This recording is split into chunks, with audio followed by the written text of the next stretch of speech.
She thought she was vanishing into the gray edges of the world where no one would look, carving a sanctuary out of silence and wood smoke.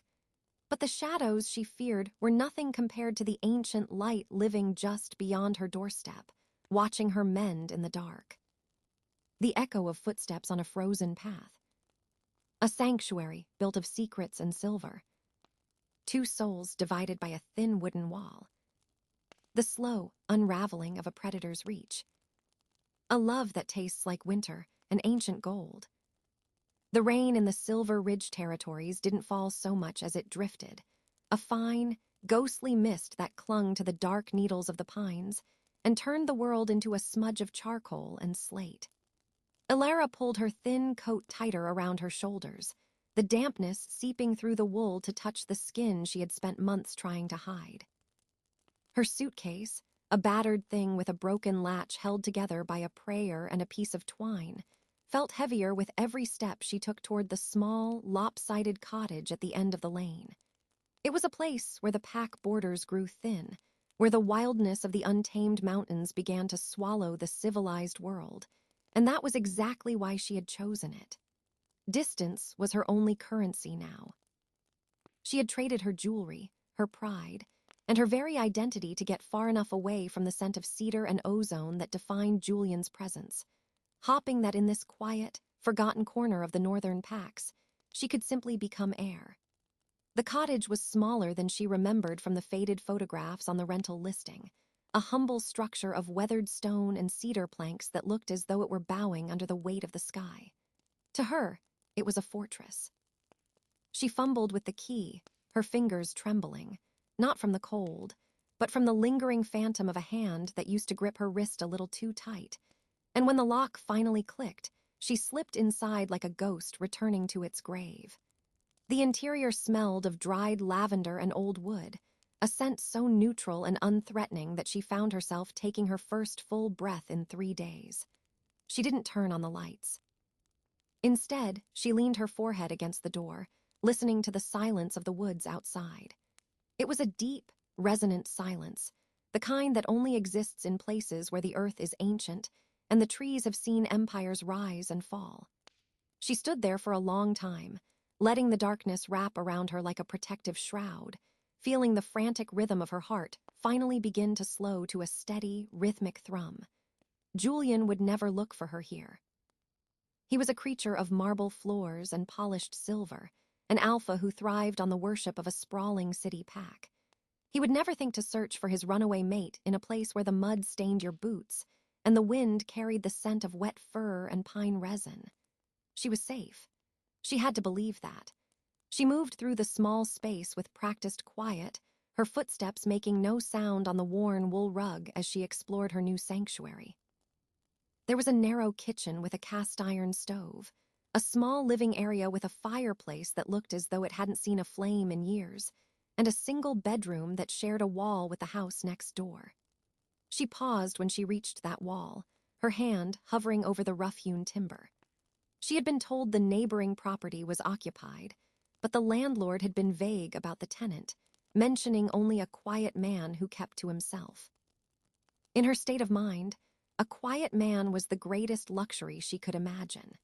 She pressed her palm against the wood, half expecting to feel the vibration of a television or the muffled sound of a voice, but there was nothing. Only a strange, low hum that seemed to vibrate deep within the marrow of her bones, a sensation so subtle she might have mistaken it for her own blood singing in her ears. It was a warm feeling, like the distant heat of a summer sun through a window pane, and it soothed the cold ache in her chest. She moved to the window and pulled the curtain back just a fraction, peering out at the house next door. It was larger than hers, built of dark stone and heavy timber, blending so perfectly into the shadows of the mountainside that it seemed to be a part of the landscape itself. There were no lights in the windows, no smoke rising from the chimney, yet the air around the structure felt thick, heavy with a presence she couldn't quite name. It felt powerful, but not in the way Julian's power felt. There was no sharp edge to it, no jagged intent to dominate. It was the power of a mountain, immovable and patient. She let the curtain fall back into place, feeling a strange sense of comfort in that proximity. If the world was going to be cold and empty, she didn't mind having a mountain as a neighbor. That night, she slept on top of the covers, still dressed in her traveling clothes, her ears straining for the sound of a car engine or a heavy footfall on the porch. But the only sound was the wind moving through the pines, a long, low sigh that sounded like the earth settling into a deep dream.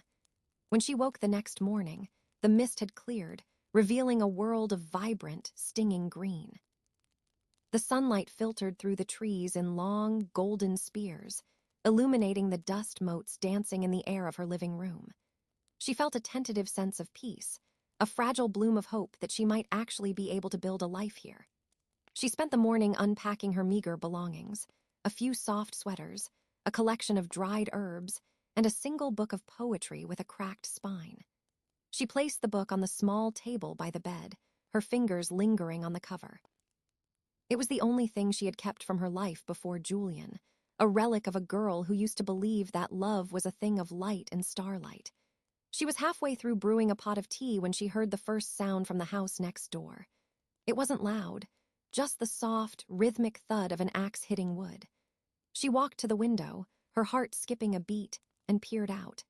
A man was standing in the clearing between their houses, his back to her. He was tall, broader than any man she had ever seen, with shoulders that seemed to span the width of the forest path. He wore a simple black shirt with the sleeves rolled up, revealing forearms corded with muscle and skin that caught the sunlight like polished bronze. He moved with a terrifying grace, each swing of the axe a masterclass in controlled strength. There was no wasted motion, no struggle.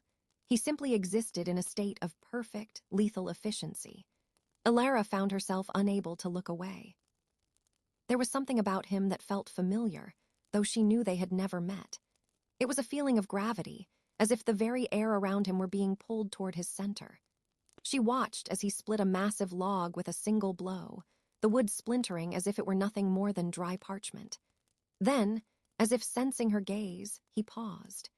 He didn't turn around immediately, but she saw the way his head tilted slightly, his ears twitching as if catching the sound of her breath through the glass. Her heart hammered against her ribs. She should pull away, should hide behind the curtains, but she was frozen, caught in the invisible wake of his presence. When he finally turned, she felt the breath leave her lungs. He wasn't just a man. Even from this distance, the aura of him was overwhelming, a golden, shimmering weight that pressed against her skin. His face was a landscape of sharp angles and deep shadows, with eyes that seemed to hold the amber light of a dying fire. He didn't look angry that she was watching him. He looked curious, his gaze steady and unblinking. For a heartbeat, the world seemed to stop. The wind died down, the birds fell silent, and there was only the two of them, separated by 20 feet of forest floor and a lifetime of secrets. He gave a single, slow nod, a silent acknowledgement of her presence, and then went back to his work. Alara backed away from the window, her hands trembling as she reached for her tea. She didn't know who he was, but she knew one thing with absolute certainty. He was an alpha, and not just any alpha. The sheer density of his power was unlike anything she had ever encountered. It made Julian's dominance feel like the flickering of a candle next to a raging bonfire. Panic flared in her throat. Had she run from one predator only to land in the territory of a god? But as the hours passed and the sun began to dip behind the peaks, the panic didn't settle into fear. It transformed into a strange, humaning awareness. She could feel him through the wall that night, a steady, pulsing warmth that seemed to radiate from the stones of his house into hers. It wasn't the invasive, sharp scent of an alpha claiming territory. It was the scent of the earth itself, rain-washed stone, deep moss, and something ancient and golden. She found herself sitting on the floor with her back against the shared wall, her eyes closed, letting that warmth seep into her spine. For the first time in years, the nightmares didn't come. She dreamed instead of a great wolf with eyes like embers, standing guard over a sleeping forest, his breath a gentle mist that kept the shadows at bay. Over the next few days, a quiet routine established itself. She would wake early, tend to her small house, and watch him from the window as he moved through his yard. He never approached her, never tried to force an interaction, but he was always there, a silent, powerful sentinel in the periphery of her new life. She learned the rhythms of his day, the early morning wood splitting, the long walks he took into the deep woods where the trees grew so thick they blocked out the sun, and the way he would sit on his porch in the evening, a single mug of something steaming in his hand as he watched the stars. She began to venture outside more, her steps gaining a little more confidence with each passing day. She started a small garden in a patch of sunlight near her porch, her fingers digging into the cool, dark earth. It was grounding, a way to reclaim her connection to the world. One afternoon, as she was kneeling in the dirt, she felt that familiar weight of a gaze on her back. She didn't flinch. She simply looked up and saw him standing at the edge of his property, his arms crossed over his chest. He was wearing a dark coat now, the fur collar framing a face that looked even more regal in the fatting light. "The soil is too acidic for those," he said, his voice a deep, resonant rumble that seemed to vibrate in the very ground beneath her. It was the first time she had heard him speak, and the sound of it sent a shiver down her spine that had nothing to do with fear. It was a beautiful voice, rich and dark, like honey stirred into black coffee. Alara blinked, her hands covered in dirt. "Oh, I didn't know. Add a bit of crushed limestone," he continued, his gaze dropping to the wilting sprouts in her hands. "It will balance the earth. I have some in the shed if you have need of it." He spoke with a quiet authority, as if his words were simply facts of the universe. He didn't wait for her to answer, turning and walking toward a small outbuilding near his house. A few minutes later, he returned, carrying a small burlap sack. He walked to the invisible line that separated their properties and set it down, then stepped back, giving her space. Alara stood up, wiping her hands on her jeans. "Thank you," she whispered, her voice sounding thin and fragile in the vast silence of the woods. He looked at her then, really looked at her, his amber eyes searching her face with an intensity that made her feel as though he were reading the very stories written in her scars. He didn't look away when she flushed, and he didn't pity her. There was only a profound, quiet understanding in his gaze. "You're welcome, Alara," he said. She froze. "How do you know my name?" He leaned against a tree, the movement fluid and effortless. "The wind carries many things in these mountains, and I make it my business to know who seeks refuge in my shadow." There was no threat in the words, only a heavy, shimmering truth. She felt a sudden, sharp realization hit her. The way the local pack members bowed their heads when they caught sight of his house from the road, the way the forest seemed to hold its breath around him, the sheer, crushing weight of his presence. "You're the Alpha King," she breathed, the words barely more than a thought. A small, dry smile touched the corners of his mouth, though it didn't reach his eyes. "I am Sela's, and here I am simply your neighbor." He stayed for a moment longer, the air between them thick with things unsaid, before he turned and vanished into the shadows of his porch. Alara stood in the dirt, her heart racing, the burlap sack of limestone a heavy weight at her feet. She had moved to the end of the world to hide from an alpha, only to find herself living next door to the one man who could command them all. And yet, as she looked at the sack of limestone, she didn't feel the urge to run. For the first time, she felt like she could finally stop. The days that followed were filled with a strange, quiet intimacy. They didn't speak much, but they existed in each other's orbits, a silent dance of proximity and restraint. Sela's would leave things for her, a basket of blackberries, a bundle of dry kindling, a jar of honey that tasted like wildflowers and sunlight. In return, Alara would leave small tokens on the stone wall that sat between their houses. A sprig of dried rosemary, a smooth stone she had found in the creek, a small loaf of bread she had baked in her tiny oven. She began to find herself looking for him, her day not truly beginning until she saw the silhouette of him against the morning mist. She found herself wondering about the weight he carried, the crown that seemed to sit so heavily on his invisible brow. He was a king, but he lived in a cottage with no servants, no court, and no one to share his silence. She saw the loneliness in the set of his shoulders, a mirror to the hollow ache she carried in her own chest. One evening, the sky turned a bruised, angry purple, and the wind began to howl with a ferocity that shook the trees to their roots. A storm was coming, a true northern gale that promised to bury the world in ice and shadow. Alara sat by her fireplace, the flames dancing fitfully as the wind shrieked down the chimney. She felt a sudden, sharp spike of anxiety, not of the storm, but of the darkness it brought. In the dark, the memories of Julian were always louder. She could almost feel the weight of his hand on her shoulder, the cold silk of his voice telling her that she was nothing without him, that she was a broken thing he had graciously decided to keep. She squeezed her eyes shut, pressing her forehead against her knees. "He's not here," she whispered to herself. "He's hundreds of miles away. He can't find me." But the fear was a living thing, a black vine that coiled around her throat. Then through the roar of the wind, she heard a sound, a steady, rhythmic tapping on her door. She stiffened, her breath hitching. Julian? No, it couldn't be. He wouldn't knock. He would simply break. She crept to the door, her hand trembling as she reached for the handle. She opened it just a crack, and the freezing wind whipped inside, carrying with it the scent of ozone and ancient gold. Silas was standing on her porch, his coat dusted with the first flakes of snow. He looked massive in the dim light, a shadow made of muscle and intent.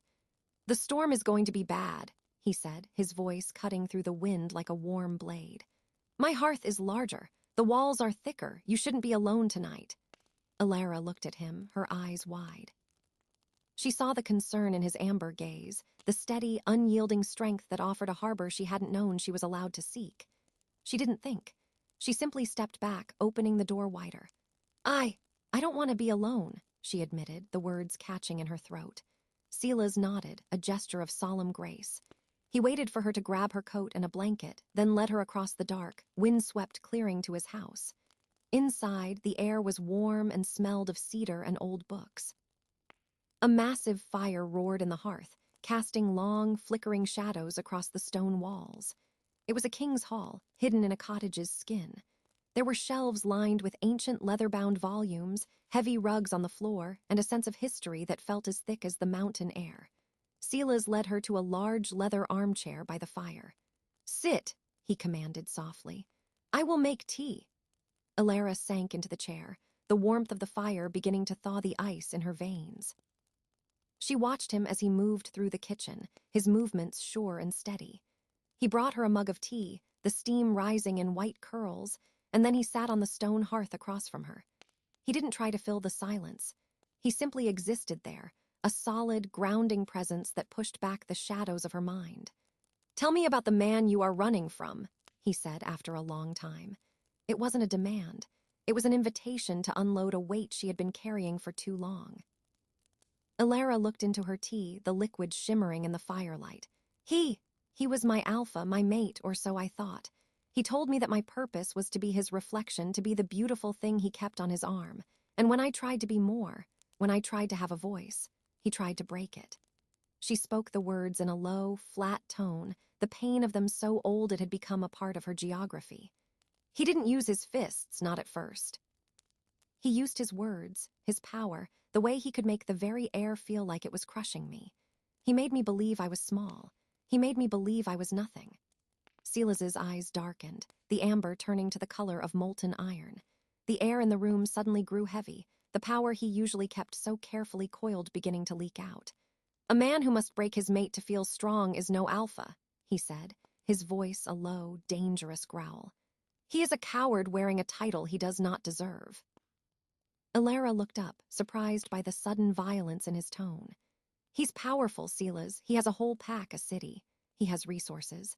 If he finds me—" "He will not find you," Silas interrupted, his gaze locking onto hers with a ferocity that made her heart stop. "And if he does, he will find that he has wandered into a territory where his power means nothing. You are under my protection now, Alara. Not because you are a reflection, but because you are a soul that deserves to breathe." The words hit her like a physical blow, a wave of relief so intense it brought tears to her eyes. She had spent so long being the prey, the runaway, the victim.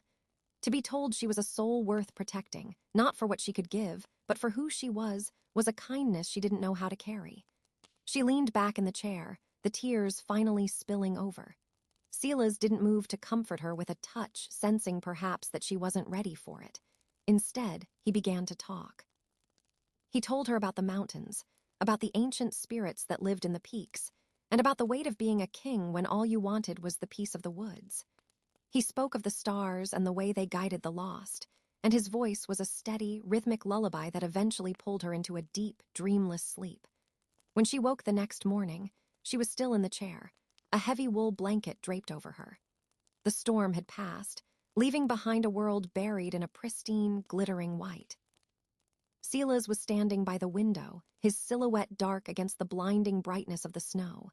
He turned as she stirred, a soft look on his face. "The world is new today," he said quietly. Alara sat up, feeling a strange lightness in her chest. The fear was still there, a dull ache in the background, but it no longer felt like it was drowning her. "It is," she agreed. She stayed for breakfast, a simple meal of porridge and berries, and for the first time they talked about the future. Silas didn't pressure her, didn't ask her to stay, but he made it clear that his door was always open. As she walked back to her cottage, her boots crunching in the fresh snow, she felt a sense of belonging that had nothing to do with packs or titles. She belonged to herself, and for some reason she felt as though she belonged here, in the shadow of a king. The weeks turned into months, and winter tightened its grip on the mountains. The world became a place of white and blue, of long nights and short, brilliant days. Alara and Silas became a fixture in each other's lives. They shared meals, walked the forest paths together, and spent long evenings by the fire, sometimes talking, sometimes just existing in a comfortable, shared silence. Alara felt herself changing. The hollows of her cheeks filled out, the shadows under her eyes faded, and the constant, frantic energy of a hunted animal began to settle into a quiet strength. She learned that Silas was a man of profound depths. He had been a king for a long time, forced into the role after a bloody war that had claimed his family. He had ruled with justice and strength, but he had grown weary of the politics and the endless demands for his power. He had come to these mountains to find himself again, to remember what it was to be a man before he was a crown. "I spent my life being what my people needed," he told her one night as they sat on his porch, the air so cold their breath came out in silver clouds. "I forgot what it was to want something for myself, until I saw you standing in the rain, looking like a bird with a broken wing that still remembered how to fly." Alara looked at him, her heart aching with a sudden, sharp longing. "I'm not a bird anymore, Silas." "No," he said, his voice dropping to a whisper. "You are a storm. And you are the most beautiful thing I have ever seen." He reached out then, his hand hesitant, and brushed a stray lock of hair from her face. His touch was electric, a jolt of warmth that made her skin tingle. She didn't pull away. She leaned into his hand, her eyes closing as she savored the feeling of being touched with such reverence. He didn't push for more. He was a man of infinite patience, a man who knew that healing was a slow, delicate process. But the air between them was no longer just warm. It was charged, a tension that hummed with the promise of something more. She was falling for him, not because he was a king, and not because he was an alpha, but because he was the only person who had ever looked at her and seen her whole. But the shadows of the past are never truly gone. They are only waiting for the light to flicker. It happened on a Tuesday, a day when the sky was a flat, featureless gray. Alara was in her garden, clearing away the dead stalks of her autumn plants, when she felt a sudden cold shiver run down her spine. It wasn't the wind. It was a scent of cedar and ozone, sharp and invasive, like a blade cutting through the clean mountain air. Her heart stopped. She stood up, her breath hitching in her throat, and looked toward the road. A black car was parked at the end of the lane, its sleek, polished surface looking entirely out of place against the rugged backdrop of the woods. A man was stepping out of the car, his movements practiced and arrogant. Julian. He looked exactly as he always had, impeccably dressed, his dark hair perfectly styled, a look of cold, smug satisfaction on his face. He scanned the cottage, his gaze finally landing on Alara. A slow, cruel smile spread across his lips. "Alara," he called out, his voice carrying easily across the clearing. "Did you really think you could hide from me in a hole like this? You look bedraggled." "Come now, enough of this game. It's time to come home." Alara couldn't move. The old fear, the crushing weight of his presence, slammed into her like a physical blow. Her knees felt weak, her vision blurring at the edges. Everything she had built, all the progress she had made, seemed to vanish in a heartbeat. She was that small, broken girl again, trapped in the orbit of a monster. "I'm not going back," she whispered, the words so quiet she could barely hear them herself. Julian laughed, a sharp, jarring sound. He started walking toward her, his stride confident and predatory. "Of course you are. You're mine, Alara. I made you. I own you. Now don't make this difficult. I have a long drive back, and I'd rather not have to use force." He was only 10 feet away now, his hand reaching out for her. Alara backed away, her heel catching on a stone. She began to fall, her heart screaming in terror, but she didn't hit the ground. A pair of strong, warm arms caught her, pulling her back against a chest that felt like a stone wall. Sela's. He was there, his presence a sudden, overwhelming shield. He didn't say a word, but the air around him began to vibrate with a power so intense it felt like a physical weight. The shadows of the trees seemed to lengthen, the very ground beneath them trembling. Julian stopped, his eyes widening as he looked at the man holding Alara. He blinked, his smug expression wavering for the first time. He didn't recognize Sela's. Few had seen the Alpha King in person, but he could feel the power. Even a man as arrogant as Julian couldn't ignore the sheer, crushing dominance radiating from the man in front of him. "Who the hell are you?" Julian demanded, his voice shaking slightly. Sela's didn't answer him. He looked down at Alara, his amber eyes soft and filled with a fierce, protective light. "Go inside, Alara," he said, his voice a low, vibrating hum. "But inside," he repeated, more firmly this time. "I will handle this." Alara looked from Sela's to Julian, the fear and the hope warring in her chest. She saw the way Sela's stood unmovable, a king defending his territory. She nodded, her hands trembling, and scrambled toward her cottage. She didn't go all the way inside. She stayed by the door, watching through the crack. Julian tried to regain his composure, his face twisting into a mask of anger. "Look, I don't know who you are, but that woman is my mate. She belongs to the Silver City Pack. You're interfering in pack business, and I suggest you step aside before things get ugly." Sela's took a single step forward. The movement was slow, deliberate, and terrifying. With every inch he moved, the air grew heavier, the scent of ancient gold and mountains storm drowning out the cedar and ozone. "You speak of ownership as if it were a title," Sela's said, his voice a low, dangerous rumble that seemed to come from the earth itself. "You speak of mates as if they were property. You have come into my territory, you have threatened a woman under my protection, and you have presumed to speak to me of pack business." Julian took a step back, his face turning pale. "Your territory? This is just a border town. Who are you two?" Sela's didn't let him finish. He let the mask drop.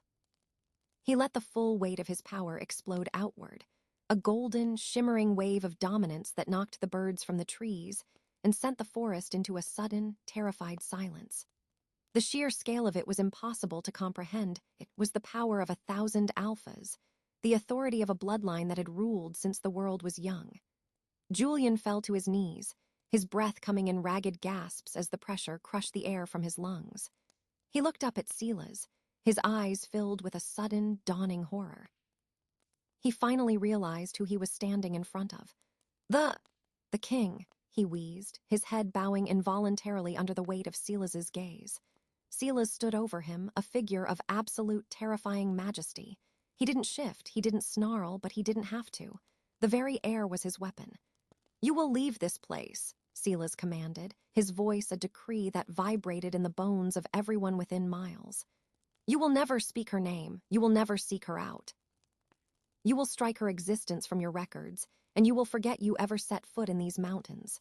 If you do not, if I so much as sense your presence within 100 miles of her again, I will not just take your title. I will take everything you are. Do you understand?" Julian nodded frantically, his face pressed into the dirt. He was no longer an alpha. He was a broken, terrified man. Sela's stepped back, the pressure easing just enough for Julian to scramble to his feet. He didn't look back. He ran to his car, his movements frantic and clumsy, and drove away as if the very hounds of hell were at his heels. Sela's stood in the clearing for a long time, watching the dust settle. The power slowly receded, coiling back into his center until the air felt normal again. But the forest remained silent, as if waiting for his permission to breathe. Alara stepped out of her cottage, her legs still feeling like water. She walked toward him, her gaze fixed on the man who had just dismantled her past with a single look. Silas turned to her, the golden light in his eyes fading back to amber. He looked tired, the weight of the crown showing in the lines around his eyes. "He's gone," he said softly. Alara didn't say anything. She simply walked into his arms, burying her face in his chest. She felt his heart beating, a steady, rhythmic thrum that felt like home. She felt his arms wrap around her, holding her with a strength that was no longer terrifying, but profoundly, beautifully safe. "Thank you," she whispered into his shirt. Silas rested his chin on the top of her head, his breath a warm mist against her hair. "I told you, Alara, you are under my protection, always." They stayed like that for a long time, two souls finding their center in the quiet of the mountains. The fear was gone, replaced by a deep, abiding peace. The past was a shadow, and the future was a long, winding path through the pines. A few days later, the first true snow began to fall, covering the world in a soft, white blanket. Alara sat by her fire, her book of poetry open in her lap, but she wasn't reading. She was listening to the sounds of the house next door, the crackle of the hearth, the rhythmic thud of an axe, the low hum of a voice she had come to love. She realized then that she hadn't moved to the end of the world to hide. She had moved here to be found, and in the shadow of a king, she had finally discovered what it meant to be free. The winter was long, but it wasn't cold. It was a season of healing, of slow, quiet growth. Alara and Silas built a life in the spaces between their houses, a world of shared meals and whispered secrets. They never spoke of the crown or the pack again. They were simply two people who had found a sanctuary in each other. One evening, as the stars began to poke through the velvet sky, Silas took her hand and led her to the stone wall. He didn't say anything, but he held her hand with a firmness that spoke of forever. Alara looked up at him, the amber light of his eyes reflecting the stars above. "What are you thinking about?" she asked. Silas smiled, a real, true smile that reached his eyes and stayed there. "I'm thinking that the mountain is finally quiet," he said, "and that I'm glad I have someone to share the silence with." Alara leaned her head on his shoulder, her heart full. The rain had stopped, the storm had passed, and the world was finally, beautifully. The mountain seemed to sigh in agreement, a low, resonant sound that vibrated through the soles of Alara's boots and up into her very bones. The air was so crisp it felt like breathing diamonds, each inhalation sharp and clean, a stark contrast to the heavy, stifling atmosphere of her past. Silas's hand remained wrapped around hers, his skin a radiant source of heat that defied the encroaching frost. He didn't pull her toward his house, nor did he move toward hers. He simply stood there with her in the space between, as if honoring the threshold they had both crossed. For the first time in her life, Alara didn't feel the need to look over her shoulder. The presence of the man beside her was so absolute, so fundamentally grounded in the earth, that the rest of the world felt like a flickering shadow play. She watched a single snowflake descend from the indigo sky, spiraling down until it landed on the dark wool of Silas's sleeve. It didn't melt immediately. It sat there, a perfect, intricate star, before the heat of his body finally claimed it. She realized then that he was holding his power back, dampening the solar flare of his aura so that he wouldn't overwhelm her. It was a conscious act of restraint, a king bowing his nature to the needs of a single soul. She squeezed his hand, her thumb tracing the line of his knuckles. She could feel the pulse of him, slow and steady, like the deep rhythm of the mountain itself. He turned his head to look at her, the movement so slow and deliberate that it felt like a caress. In the dim light, his eyes were pools of dark amber, reflecting the first faint sliver of the moon. There was a question in them, a silent inquiry that he was too patient to voice. He was waiting for her to dictate the pace, to decide how much of the silence she wanted to fill. Alara took a step closer to him, the distance between them dissolving until the warmth of his body became an extension of her own. She could smell him clearly now, not the overwhelming scent of dominance he had used to crush Julian, but the softer, more intimate scent of the man himself. It was wood smoke and rain-washed cedar, the sweet, earthy scent of crushed ferns, and a metallic hint of something ancient, like old gold. It was a scent that promised safety, a scent that tasted like the end of a long, cold journey. She rested her head against his shoulder, letting her eyes close. The silence of the forest was no longer empty. It was full of life, of the soft rustle of snow-laden branches and the distant, muffled calls of creatures settling in for the night. She felt Silas's other hand come up, his fingers light as a breath as they brushed against her temple, tucking a stray lock of hair behind her ear. His touch was so gentle it made her heart ache with a sudden, sharp vulnerability. She had been used to touch being a demand, a way to mark territory or enforce a will. With Silas, touch was a conversation, a quiet offering of presence. He let his hand linger there, his palm cupping her cheek, his thumb grazing the curve of her jaw.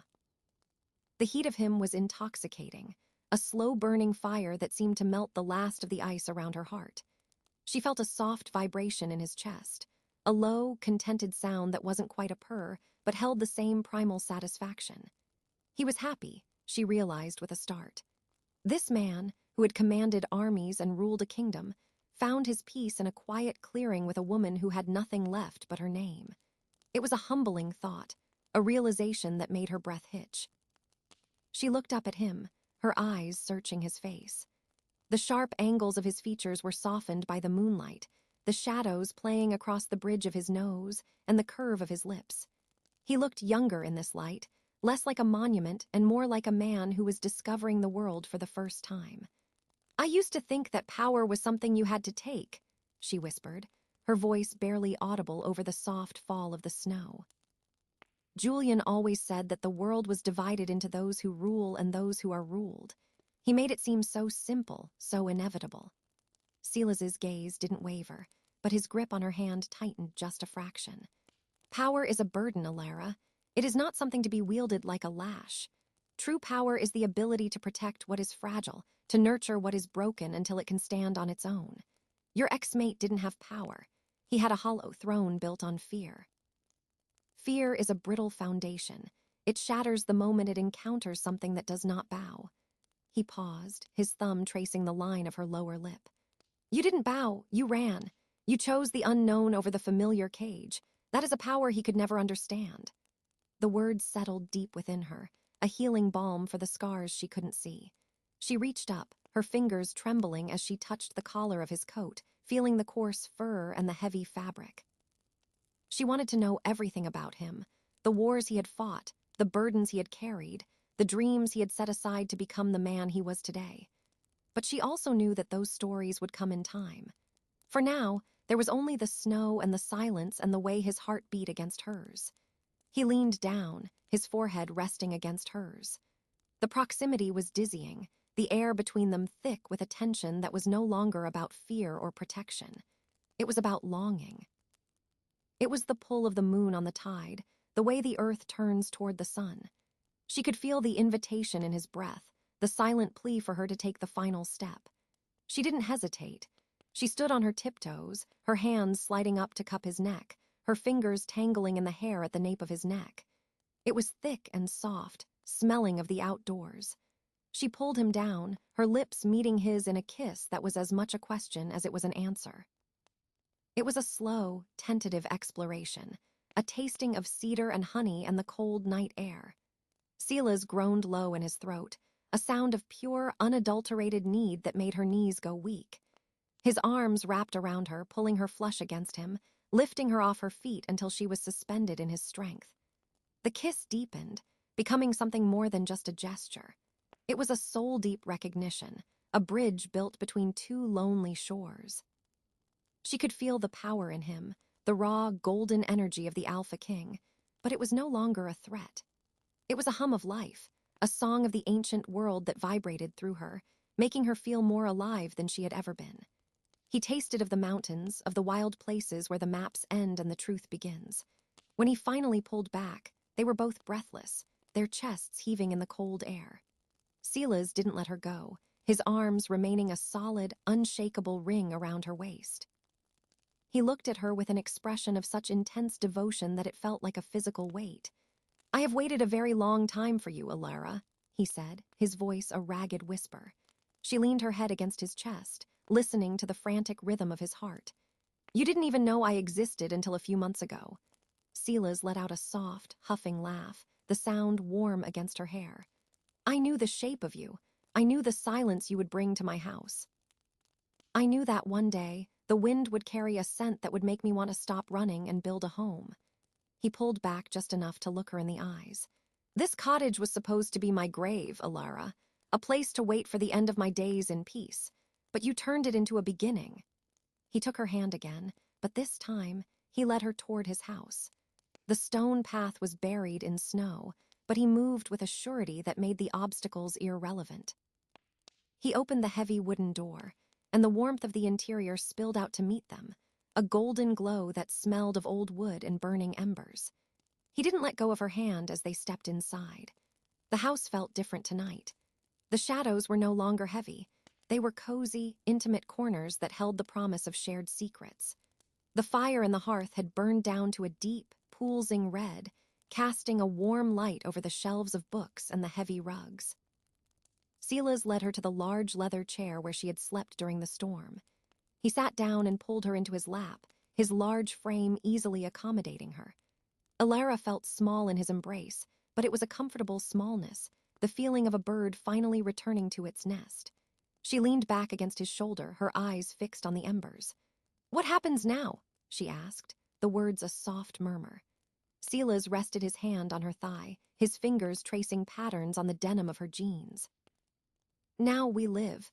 We watch the snow fall, we tend the garden when the spring comes, and we forget that there is a world beyond these peaks. My people, they know where I am. They know that I am not to be disturbed. And they will know that you are with me. No one will ever come for you again, Alara. Not Julian, not the council, not the ghosts of the past. You are the Alpha King's mate. Even the mountains bow to that." The word, mate, sent a shiver of a different kind through her. With Julian, it had been a shackle, a claim of ownership. With Silas, it felt like a title of honor, a recognition of an equal soul. She realized then that she didn't care about the kingdoms or the power. She only cared about the man who held her as if she were the most precious thing in the universe. She turned her face into his neck, her lips brushing against the pulse point there. "I like the sound of that," she whispered. Silas's arms tightened around her, his breath hitching. "Stay with me tonight. Not because of the storm, and not because you are afraid. Stay because you want to." Alara looked up at him, her heart in her eyes. "I'm not going anywhere, Silas. I think I've finally found the place where I don't have to hide." The night stretched out before them, long and silent and filled with the promise of 1,000 tomorrows. The fire eventually faded to gray ash, but the warmth in the room only grew. They talked for hours, their voices a low, rhythmic hum that blended with the sound of the wind. Silas told her about his childhood in the high peaks, about the first time he had shifted into the great white wolf that was his spirit's true form. He spoke of the heavy weight of the crown his father had placed on his head too soon, and the way the world had felt like a series of duties and obligations until he had walked away from it all. Alara told him of the girl she had been before the world tried to break her, the girl who loved the smell of rain on hot pavement and the way the light filtered through the leaves of the oak trees in her childhood home. She spoke of her dreams of being a healer, of the way she could feel the life in plants and the earth. "I can help you with your garden," she said, her voice growing heavy with sleep. "I know the songs the earth likes to hear." Silas pressed a kiss to her temple, his voice a deep, soothing rumble. "I look forward to hearing them." As the first light of dawn began to gray the windows, Alara drifted into a sleep that was deeper and more peaceful than any she had ever known. She was no longer a ghost in the shadows. She was a woman in the arms of a king, and the mountain was her fortress. The weeks that followed were a blur of quiet domesticity. The winter was harsh, but inside the stone house, it was a season of discovery. Alara moved the rest of her things into Silas's house, her small collection of herbs and books finding a place among his ancient volumes. They fell into a rhythm that felt as natural as breathing. Silas would wake early to tend the fire and check the perimeter, his wolf senses alert to any change in the forest's song. Alara would wake to the smell of coffee and the sight of him standing by the window, a silent guardian who seemed to pull the morning light into the room. They spent their days exploring the woods together. Sela's showed her the hidden places of the mountain, the frozen waterfall that looked like a curtain of blue glass, the ancient stone circle where the first alphas had made their vows, and the deep caves where the earth's heat kept the moss green even in the dead of winter. Alara found that her connection to the land was amplified by his presence. When they walked together, the forest seemed to lean toward them, the trees whispering secrets that only they could hear. She began to experiment with the herbs she had brought, creating salves and teas that smelled of the wild. Silas watched her with a quiet fascination, his amber eyes following her every move as she ground the dried leaves and mixed them with honey and oil. "You have a gift," he told her one afternoon as she applied a cooling balm to a small scrape on his forearm. "The earth speaks to you." "It speaks to everyone," Alara replied, her fingers lingering on his skin. "Most people just forget how to listen." Silas caught her hand, bringing her palm to his lips. "I am listening now." The intimacy between them grew, a slow-building fire that warmed every corner of their lives. It wasn't just the physical closeness, though that was a constant, shimmering current. It was the way they began to anticipate each other's needs, the way a look could convey a whole conversation. Alara learned that Silas was a man of few words, but his actions were a symphony of care. He carved her a set of wooden spoons from a fallen cherry tree, the handles smooth and shaped to fit her hand perfectly. He found an old loom in the cellar and spent a week repairing it so she could weave blankets from the thick wool the local pack members brought as tribute. In return, Alara gave him back his humanity. She challenged him, laughed with him, and refused to treat him like a monument. She made him tell her jokes, even the ones that were centuries old and barely made sense, and she teased him when he got too serious about the way the wood was stacked. For the first time in his long life, Silas felt like he didn't have to be the king. He could just be Silas. But as the winter began to fade and the first hints of spring appeared in the melting snow, a new kind of shadow began to stir. It wasn't from the past, but from the world Silas had left behind. One morning, a messenger arrived at the edge of the clearing. He was a young man, a wolf from the northern coast pack, and he looked terrified as he approached the Alpha King's house. He didn't come to the door, he waited at the stone wall, his head bowed, his scent a sharp tang of anxiety. Silas felt him before he saw him. He was at Alara's side in an instant, his hand resting on the hilt of the knife he kept at his belt, a habit of a lifetime of war. Alara stood behind him, her heart racing. "What is it?" she whispered. "A messenger," Silas said, his voice cold and flat. "Stay inside." He walked out to the wall, his stride heavy with the weight of the crown he had tried to discard. Alara watched from the window, her hand pressed against the glass. She couldn't hear their voices, but she saw the way the messenger's shoulders slumped, the way he offered a scroll sealed with dark red wax. Silas took the scroll, his face unreadable. He didn't open it immediately. He stood there for a long time, looking out at the mountains, his silhouette a dark, lonely figure against the white snow. When he finally returned to the house, he looked older. The lines around his eyes were deeper, and the golden light in his gaze was dim. He set the scroll on the table, the red wax looking like a drop of blood against the dark wood. "The council," he said, the word tasting like ash in his mouth. Alara walked to him, her hand resting on his arm. "What do they want?" "They want me to return," Silas said, his voice a low, hollow rumble. "There is unrest in the south. The packs are fighting over the borders, and they are calling for the king to restore order. They say the law is being ignored, and only the blood of the first line can settle the dispute." He looked at her then, and for the first time she saw a flicker of fear in his eyes. It wasn't fear for himself, but fear for what this meant for them. "If I go, I don't know when I can come back, and if I stay." "They will come here. They will bring their politics and their violence to our doorstep." Alara felt a cold knot of dread tighten in her stomach. She had finally found her peace, her sanctuary. The thought of it being shattered by the very world she had fled was almost more than she could bear. But she looked at Silas, the man who had protected her, the man who had given up everything for his own peace, and she knew what he was thinking. He was a king, and a king's duty was to his people, even the ones he had walked away from. "You have to go," she said softly. Silas shook his head, his grip on her arm tightening. "No, I won't leave you. I won't let them take this from us." "They won't take it, Silas, because I'm coming with you." The silence that followed was absolute. Silas stared at her, his eyes wide with shock. Ilara, you don't understand. The court is a nest of vipers. They will look at you and see a weakness. They will try to use you against me. It's the very world you ran from. Ilara stood her ground, her chin lifting in a gesture of defiance that she had learned from him. I didn't run from the world, Silas. I ran from a man who tried to own me. I am not that girl anymore. I am the mate of the Alpha King, and I have the mountain in my bones. Let them look. Let them try. I would rather be in a nest of vipers with you than stay in this paradise alone. Silas looked at her, and the fear in his eyes began to transform into something else, a fierce, burning pride. He reached out, his hand cupping her face, his thumb tracing the curve of her jaw. You are more of a queen than any woman I have ever known, he whispered. They left 3 days later. They didn't take much, just their books, Ilara's herbs, and the wooden spoons Silas had carved. They left the cottage as it was, a silent monument to the winter that had changed everything. As they crossed the stone wall and walked toward the road, Ilara felt a strange sense of closure. She wasn't running anymore. She was moving forward, a partner in a journey that was just beginning. The journey to the capital took a week. They traveled through the heart of the Pack territories, and everywhere they went, the world seemed to bow.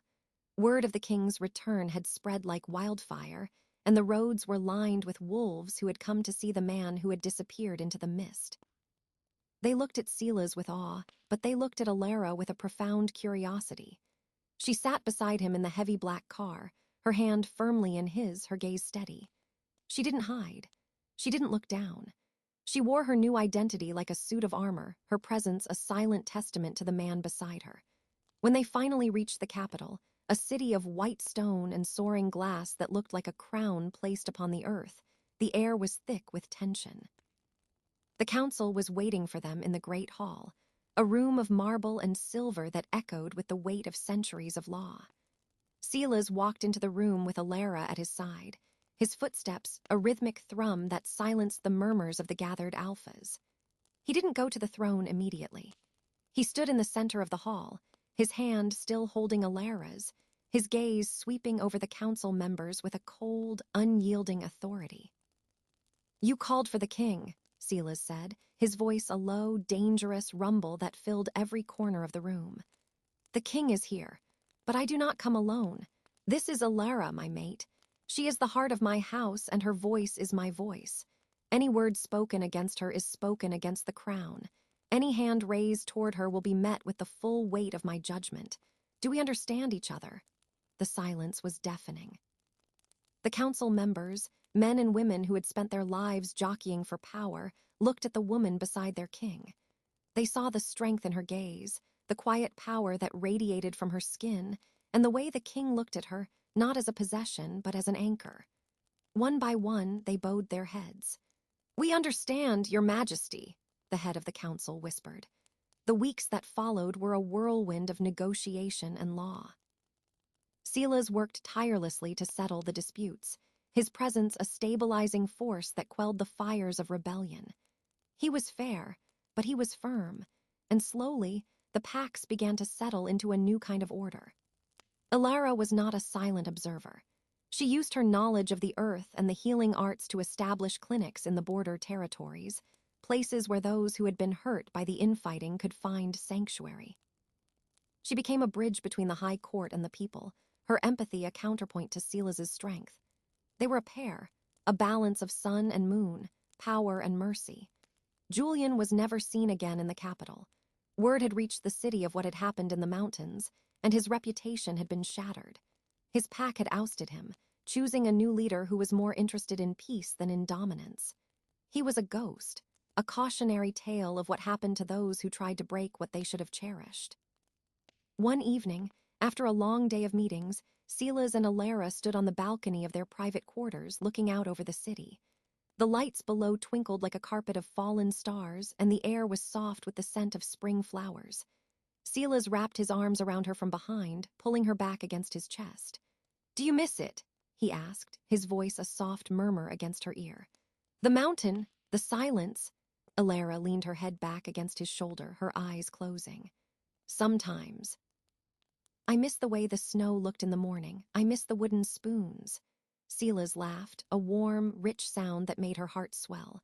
I can make more spoons, Alara, and when the summer is over, we will go back. The cottage will be there waiting for us. We will be the king and queen here, but there, we will just be Sela's and Alara. Alara turned in his arms, her hands sliding up to his neck. I like the sound of that, she whispered. He leaned down, his lips meeting hers in a kiss that tasted of the future. The world was large and loud and filled with challenges, but as long as they had each other, the mountain would always be within reach. They had found their sanctuary, not in a place, but in a soul. And as the moon rose over the city, casting a silver light over the white stone, the Alpha King and his mate stood together, a testament to the power of a love that had been found in the quietest corner of the world. The spring turned to summer, and the heat of the sun brought a new energy to the city. The garden Alara had planted in the palace courtyard was in full bloom, a riot of colors and scents that drew the butterflies and the bees. She spent her mornings there, her hands in the dirt, her heart at peace. Sela's would join her when he could, his heavy boots making no sound on the gravel paths. He would sit on a stone bench and watch her, a look of profound contentment on his face. You've changed this place, he told her one day, his gaze sweeping over the vibrant flowers. It used to be a place of stone and shadows. Now it feels like it's breathing. Alara looked up, a smudge of dirt on her cheek. It just needed someone to listen to it, Sela's. Everything does. He walked over to her and knelt in the dirt, his large hands reaching out to help her with the weeding. It was a sight that would have shocked the court. The Alpha King, the most powerful man in the territories, getting his hands dirty in a garden. But to Sela's, it was the most natural thing in the world. He was no longer a monument. He was a man who had found his purpose in the simple acts of living. As the summer progressed, they began to make plans for their return to the mountains. The council was stable, the packs were at peace, and Sela's had appointed a regent to handle the day-to-day business of the city. He was ready to go back to the silence. On their last night in the capital, they held a small feast for the council and the pack leaders.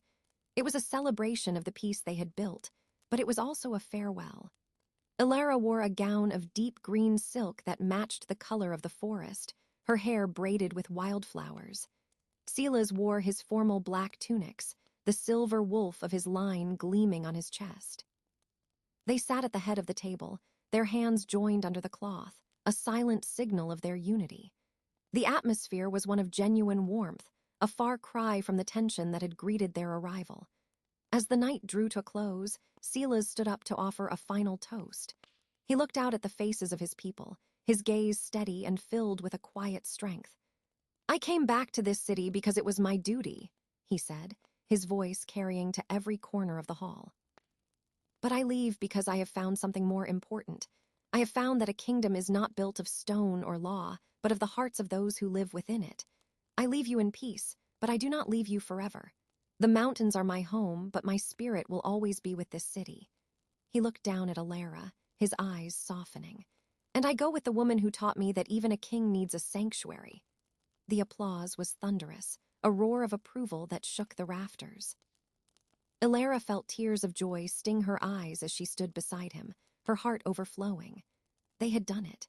They had survived the shadows and the light, and they had emerged stronger for it.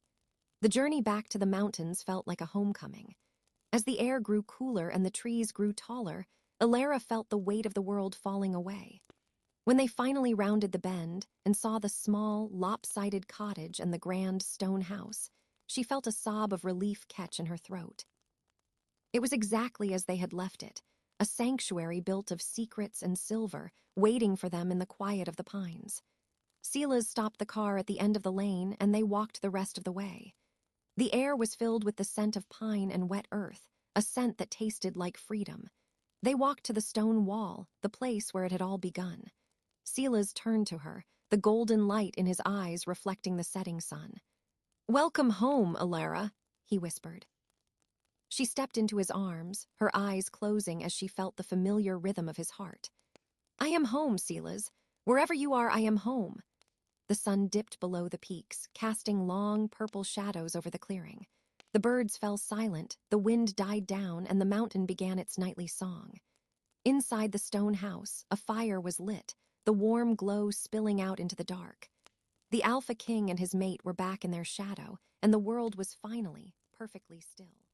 The first few weeks back in the mountains were a slow unraveling of the city's tension, a gradual shedding of the silk and silver that had felt like a second skin for too long.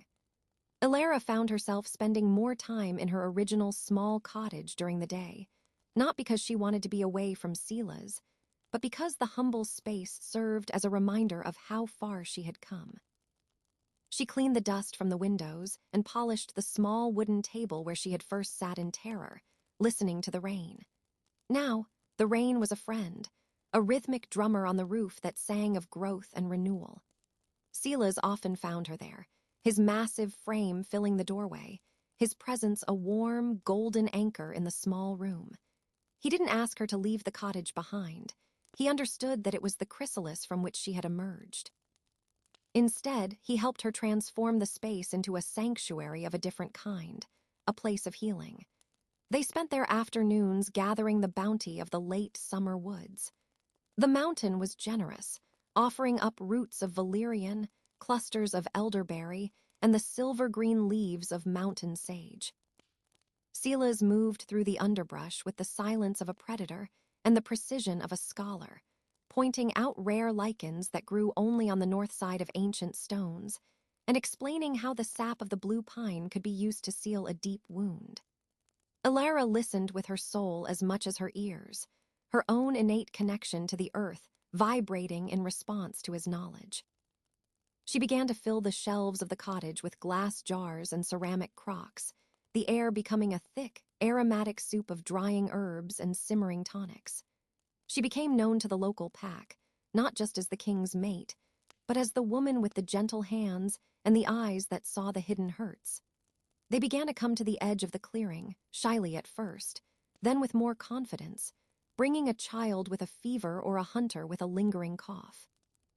Sela's stayed in the shadows during these visits, a silent, watchful guardian, but he never interfered.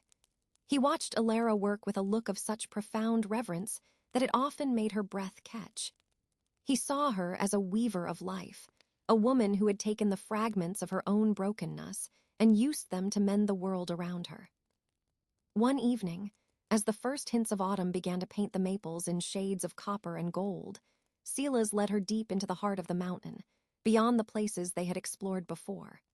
The path was steep and hidden, masked by heavy curtains of ivy and the sheer vertical faces of the stone. He didn't speak, but his hand was firm in hers, guiding her through the twilight of the deep forest. Eventually, they reached a narrow cleft in the rock, a passage so thin they had to turn sideways to move through it. On the other side lay a hidden valley, a bowl of emerald green nestled between three towering peaks. In the center of the valley sat a pool of water so clear it looked like liquid glass, fed by a waterfall that drifted down the cliffside like a veil of lace. The air here was different. It was heavy with an ancient, shimmering power that made the hair on Elara's arms stand up. It felt like the source of everything, the heartbeat of the mountain itself. "This is the Heart's Well," Sela's whispered, his voice echoing softly against the stone walls. "My ancestors came here when the world was young to make their most sacred vows. It is a place where the spirit is laid bare, where the wolf and the human become one." He led her to the edge of the water and sat down on a flat, moss-covered rock. The moon was rising, its silver light catching the mist of the waterfall and creating 1,000 tiny rainbows in the air. Sela's looked at her, his amber eyes glowing with an internal fire. "I brought you here because I want to give you something that no council or crown can grant." He reached into the inner pocket of his coat and pulled out a small, worn leather pouch. From it, he drew a ring carved from a single piece of obsidian, the dark stone polished until it shone like a mirror.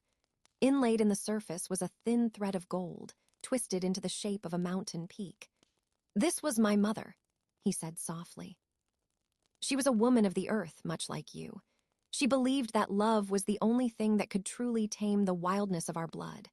I want you to wear it, Elara, not as a symbol of my rank, but as a promise that my soul is yours in this life and every other." Elara took the ring, her fingers trembling. The stone was cool to the touch, but it seemed to pulse with a low, steady warmth that matched the rhythm of Silas's heart. She slid it onto her finger, and the moment it settled into place, she felt a sudden, overwhelming surge of connection. It was as if a veil had been lifted, allowing her to feel the mountain as he felt it, the slow, deep thoughts of the stones, the frantic energy of the hidden streams, and the fierce, golden love that Silas held for her. It was a mating bond, she realized, but one that went beyond the physical. It was a spiritual merging, a promise of eternal sanctuary. She looked up at him, her eyes wet with tears of joy. "I promise you the same, Silas. My heart, my breath, and my silence are yours." He leaned forward and kissed her, a slow, deep sealing of the vow. The world around them seemed to vibrate in response, the waterfall roaring louder, the wind whispering through the ancient trees. They stayed in the hidden valley for hours, talking of the things they would build and the lives they would touch. Silas spoke of creating a formal sanctuary in the mountains, a place where those who were lost or hunted could find a home, regardless of their pack or their lineage. He wanted to use his power to protect the vulnerable, to create a world where the strength of an alpha was measured by the peace of his territory. Ilara saw the vision clearly, a tapestry of green and gold where no one would ever have to run in fear again. When they finally returned to the houses, the first frost had settled over the clearing, turning the grass into a field of diamonds. They walked into the large stone house together, the fire in the hearth welcoming them home. As the months turned into years, the mountain changed, but the love between Silas and Ilara only deepened. The hidden valley became a village of sorts, a gathering of souls who sought the peace that the Alpha King and his mate provided. Ilara's cottage became a school of healing, where she taught the secrets of the earth to a new generation of seekers. Silas remained the king, but he ruled from the shadows, his presence a silent, unshakable foundation for the world they had built. They grew old together, their hair turning to the color of the mountain snow, but the fire in their hearts never dimmed. They spent their evenings on the porch, watching the stars and listening to the song of the forest. Silas would hold her hand, his obsidian ring catching the light, and he would tell her again about the girl he had found in the rain. And Ilara would smile, resting her head on his shoulder, knowing that she was no longer a ghost hiding in the gray edges of the world. She was the queen of the wild, the heart of the mountain, and the soul of a king. The legacy they left behind was not one of conquest or marble monuments, but of a silence that was full of life, a darkness that was full of light, and a love that would echo through the peaks for as long as the earth endured. On the coldest nights, when the wind howled through the passes and the world was buried in ice, the people of the sanctuary would look toward the high stone house and see the light in the window. They would feel the steady, golden pulse of the Alpha King's protection and the soft, healing warmth of his mate's grace, and they would know that they were safe. The story of the runaway girl and the lonely king became a legend, a whisper of hope carried on the mountain breeze. It was a story of how the greatest power is found in the softest touch, and how the most beautiful beginnings are often found in the places where we think we have come to an end. The seasons continued their endless dance, the snow melting into the streams, the flowers blooming in the high meadows, and the trees stretching their branches toward the sun. And in the heart of the mountain, in a small clearing between two houses, the silence remained, a deep, resonant peace that was the greatest treasure of all. Ilara would often stand at the stone wall in the early morning, watching the mist rise from the valley, and she would feel a sense of profound gratitude for every step of the journey that had led her here. She was not the same woman who had stepped off the bus with a broken suitcase and a heart full of shadows. She was whole, she was loved, and she was home. Silas would join her, his arms sliding around her waist, his scent a constant, comforting presence.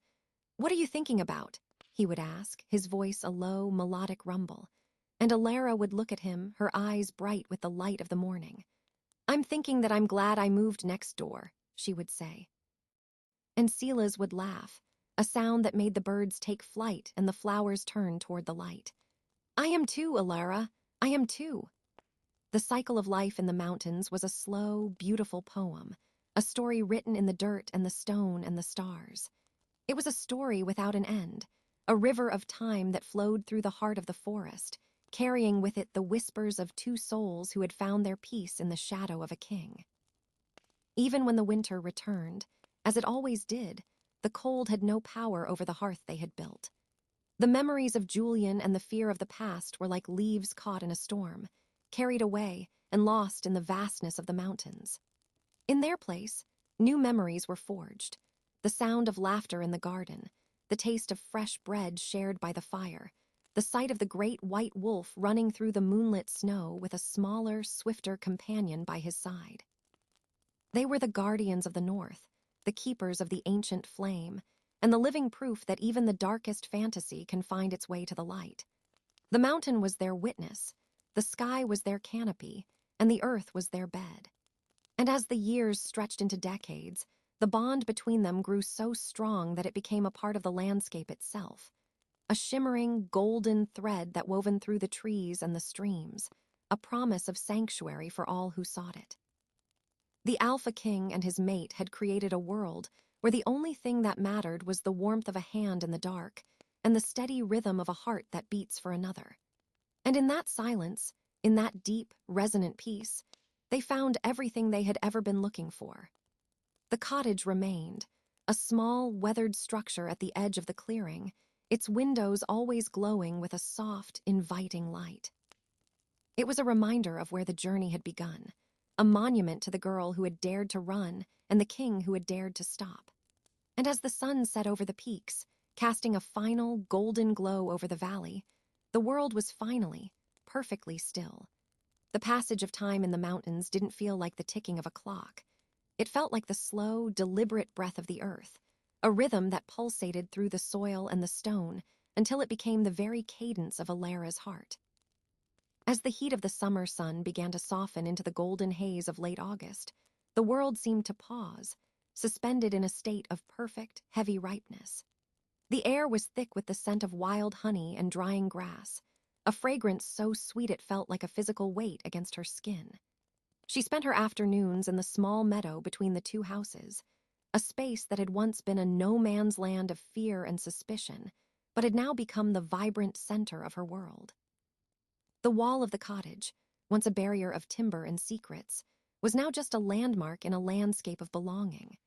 She would often find herself resting her hand against the weathered wood of the shared wall, feeling the way the sun had warmed the cedar planks, and she would remember the cold, trembling girl who had first pressed her palm against that same spot. Back then, the hum she felt through the wood had been a mystery, a terrifying vibration of power that she couldn't name. Now, she knew it was the resonance of a soul that matched her own, a frequency that called to the very marrow of her bones.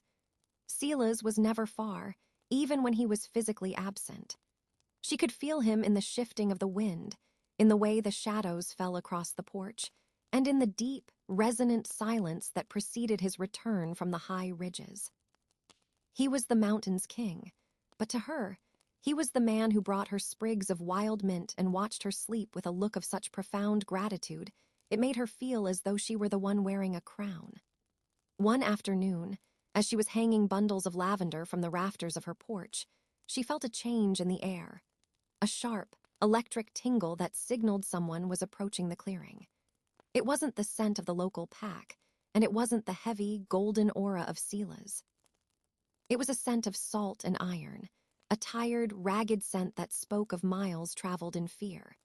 She lowered her arms, her heart skipping a beat, and looked toward the line of trees. A young woman emerged from the shadows of the pines, her clothes torn and her hair a tangled mess of brambles and burrs. She was young, barely more than a girl, and her eyes were wide with a frantic, hunted look that Alara recognized with a sudden, painful clarity. She looked like a mirror of the girl Alara had been a lifetime ago. The girl stopped at the edge of the clearing, her gaze darting between the two houses, her body poised to run at the slightest sound. Alara didn't move toward her with urgency. Instead, she lowered her hands and stood very still, projecting a sense of calm and stillness that she had learned from Sila's. She let the silence of the mountain do the work, letting the girl feel the lack of threat in the air. "You're safe here," Alara said, her voice a soft, melodic hum that carried across the distance without startling the girl. No one is going to hurt you in this valley. The girl's shoulders trembled, a single sob escaping her throat. She took a tentative step forward, then another, her legs shaking with exhaustion. They're coming, she whispered, her voice cracked and dry. Alara walked toward her then, her steps slow and deliberate, the grass soft beneath her boots. She didn't reach out immediately. She simply stood close enough for the girl to feel the warmth of her presence. No one comes over that ridge without permission, Alara said, her gaze flicking toward the high peaks where Silas was currently standing guard. And the man who guards this valley does not give permission to those who carry harm in their hearts. Come, you need water and rest. She led the girl to her porch, seating her in a chair that smelled of cedar and sun. As she brought out a bowl of cool water and a piece of fresh bread, she felt Silas's presence before she saw him. He didn't come from the road. He seemed to materialize from the shadows of the trees, a massive, silent figure that made the girl stiffen in terror. But Silas didn't radiate the crushing dominance he had used against Julian. He was calm, his power held in check, his amber eyes soft as they looked at the stranger.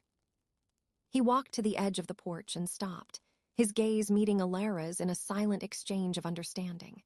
He saw the girl's fear, saw the marks of the struggle on her skin, and he saw the way Alara had already stepped into the role of protector. He nodded once, a gesture of absolute support, and then he turned his attention to the woods behind them. He stood there for a long time, a living statue of stone and gold, his senses extended like a web across the ridges. He was the wall that would not break, the fire that would not go out. After a few minutes, he turned back, his voice a low, soothing rumble. "They have turned back," he said. "They felt the border and they knew better than to cross it." The girl let out a long, shuddering breath, her head dropping into her hands as she wept with relief. Alara sat beside her, her hand resting gently on the girl's shoulder, her thumb tracing small circles on the torn fabric of her shirt. "See," Alara whispered. "The mountain protects its own. You can stay as long as you need." This was the beginning of the sanctuary they had dreamed of. Over the next few weeks, the girl, whose name was Mara, slowly began to heal. Alara taught her the language of the herbs, showing her how to brew teas that calmed the mind and salves that mended the skin. Silas provided the strength, his presence a constant, unyielding assurance that the world outside could not touch them. It was a quiet, domestic revolution, a redefining of what it meant to be a pack. They didn't need ceremonies or titles, they only needed the shared intention of peace. Mara eventually found her own place in the valley, building a small cabin near the stream, and soon others began to follow.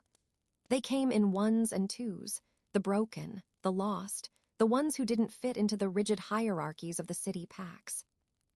The valley began to breathe with a new kind of life, a tapestry of voices and stories that woven itself into the ancient history of the mountain. Alara and Silas were the center of it all, the sun and the moon around which the little community orbited. They were the healers, the judges, and the friends.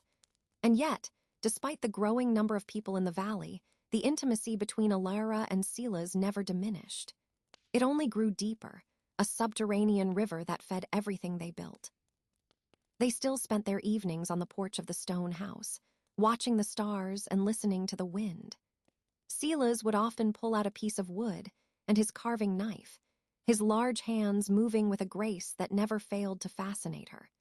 He was carving a new set of doors for the great hall they were building in the center of the village.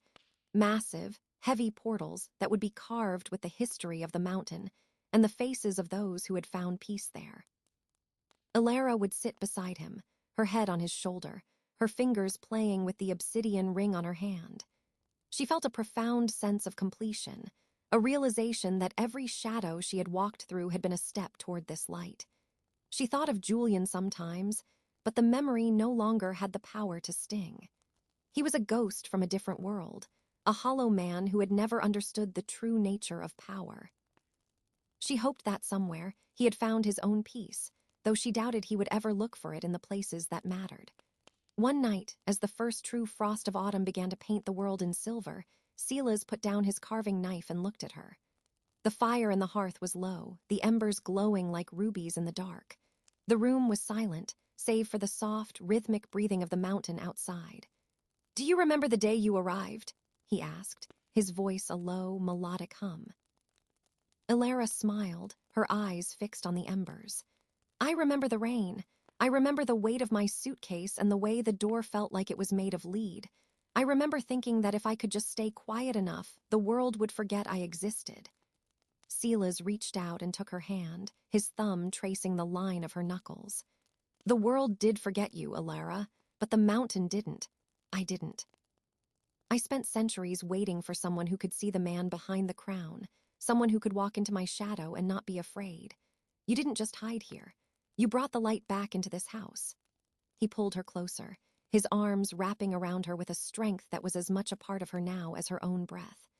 "I used to think that my life was a long, cold winter that would never end. But you are the spring, Ilara. You are the blooming of the earth and the heat of the sun. You are the reason I am no longer just a king." Ilara turned her face into his neck, the scent of him, wood smoke, cedar, and ancient gold, filling her senses. She felt the vibration of his voice in his chest, a low, steady thrum that felt like home. "And you are my sanctuary, Silas. You are the wall that held the world back until I was strong enough to stand on my own. You are the mountain, and I am the forest that grows in your shadow." They stayed like that for a long time, two souls bound together by a promise that was written in the stars and the stone. The years continued to pass, the seasons performing their timeless dance. The village in the valley grew, a thriving community of peace and healing that became a legend among the packs. Ilara and Silas grew old together, their hair turning to the color of the moonlight, their steps slowing but their hearts never wavering. They saw children born in the valley, children who grew up knowing that power was meant to be a shield, not a sword. They saw the forest flourish, the trees growing tall and strong under the watchful eyes of the Alpha King and his mate. When the end finally came, it was as quiet and peaceful as the falling of a leaf. It was a winter night, the air still and cold, the world buried in a pristine blanket of white. They were in the stone house, the fire burning brightly in the hearth, their hands joined as they had been for a lifetime. Silas looked at her, his amber eyes still bright with the same fierce, protective love he had shown her from the very beginning. "It's time to go back to the mountain, Ilara," he whispered, his voice a soft, fadding echo. Ilara smiled, her heart full of a peace that passed all understanding. "I'm ready, Silas. I've been home for a long time." They closed their eyes together, their breath merging with the mountain wind, their spirits taking flight into the silver light of the moon. They didn't leave the world. They became a part of it, their love woven into the very fabric of the valley they had created. The two houses remained, the small cottage and the grand stone hall, standing as a testament to the power of a love that had been found in the quietest corner of the world. The people of the sanctuary would tell their story for generations, the story of the runaway girl and the lonely king, of the wall that wasn't a barrier but a bridge, and of the sanctuary that was built of secrets and silver. And on the coldest nights, when the wind howled through the passes and the world was buried in ice, the people would look toward the high ridges and see a great white wolf running through the snow, accompanied by a smaller, swifter shadow. They would feel the steady, golden pulse of a protection that would never end, and they would know that in the heart of the mountain, the light would always be burning. The story was finished, but the silence remained, a deep, resonant peace that was the greatest treasure of all. Ilara and Silas were no longer names on a page. They were the breath of the pines, the heat of the sun, and the soul of the mountain. And as the final embers of the fire faded into the dark, the world was finally perfectly still.